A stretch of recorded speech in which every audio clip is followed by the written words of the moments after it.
आज आपण करणार आहोत आल्याच्या वड्या। तर हे पाव किलो आलं आहे। हे चांगलं स्वच्छ धुवून सालं काढून किसून घेतलं आहे। हे आता आपण मिक्सरला लावायचं आहे। आपण मोजून घेतलेलं आहे। हे आता 1 वाटी आल्याचा पीस आहे, मिक्सरला लावून बारीक केलेला आहे।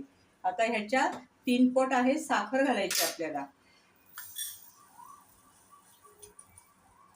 1 2 आणि 3 पट साखर। आणि हे ह्याच्याबरोबर हे केलेलं दूध आहे।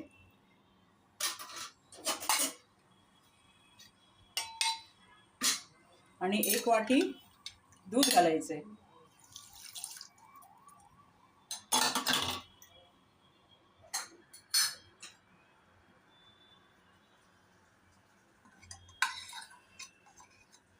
एक चमचा घालायचा आहे साजूक तूप। हे घट्ट असलं तरी पण चालेल, कारण ते वितळणार आहे। आणि सगळं मिक्स करून बारीक गॅसवर ठेवून द्यायचं। हे आता आपण सतत ढवळत राहायचं आहे।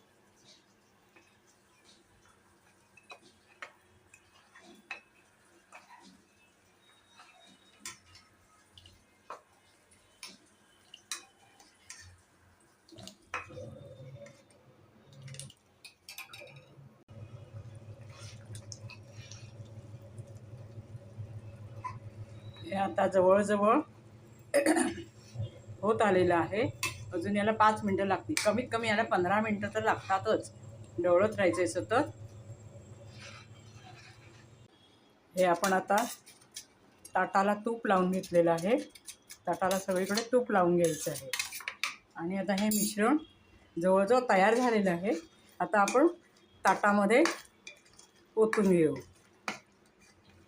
हे बघा, एवढी कणिकच पाहिजे। हे आता झालेलं आहे।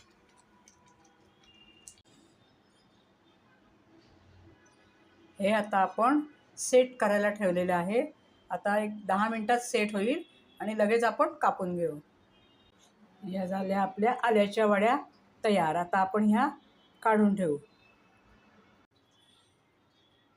या झाल्या आपल्या आल्याच्या वड्या तयार। अतिशय सुंदर लागतात आणि हिवाळ्यात ह्या वड्या अवश्य खाव्या। सर्दी आणि खोकल्याला खूप छान असतात।